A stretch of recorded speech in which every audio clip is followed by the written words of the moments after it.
right there, that's where the point you gotta get in your relationship with God. You gotta get the point where you want God as bad as you wanna breathe. You want Him more than you want anything else in this life, more than you wanna sin, more than you wanna fall short and fornicate and commit adultery and smoke weed and drink drinks and go to the club. You gotta get to the point where you're so on fire and you're sold out for God, no matter what, that fire is just burning up inside of you and it's rising up higher and higher and it's consuming you and you feel it in your bones and you can't let the devil take it away. He's gonna try to come and he's gonna try to stomp it out with peer pressure and problems and tests and trials and giants and mountains, but you got that fire burning so strong and you're feeding that fire every day by praying and fasting and you won't let the devil put it out. You got to get to the point where that fire is so strong and you want the things of God so bad that nothing can stop you, nothing can hinder you, and you won't sell out. And when people get around you, they feel the heat. They might not think God is real, but they can't deny the heat. They can't deny the fire. They can't deny the flame that they see in you. You got to get to the point in God where you want Him so bad. You want the things of God so bad in your life. You want them as bad as you want to breathe. You want to preach as bad as you want to breathe. You want to be used as bad as you want to breathe. See, Marcus, why are you so fired up for God? Why are you so fired up? Because I was in the world. You got to get to the point where you realize the devil has nothing to offer you, nothing to offer you at all. I went to the club. I slept with the women. I went out there and did my thing, and it left me empty, and it'll leave you empty. Nothing can fill you like the fire of God.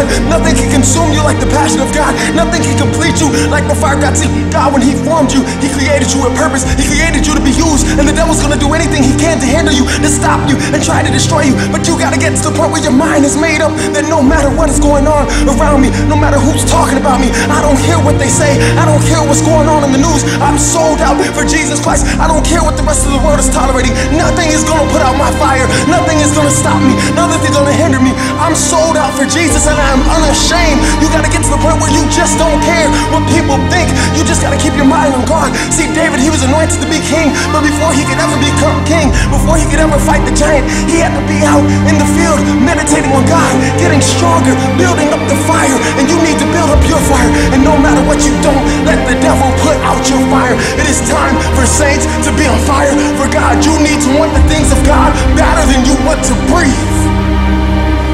Now be blessed in Jesus' name. These are the last days. Look at the news. Look at the news. Look at the evil. All these things. Ebola, wars, rumors of war, men being lovers of themselves. God prophesied it years ago in His word. He's coming soon. He's coming soon. It is your job.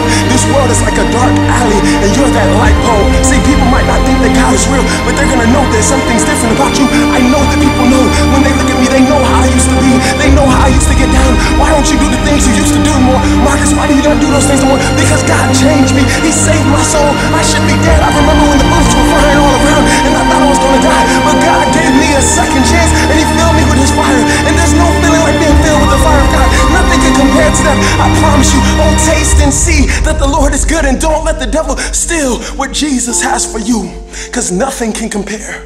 You got to get to the point where you want the things of God as bad as you want to breathe. Y'all be blessed in Jesus' name.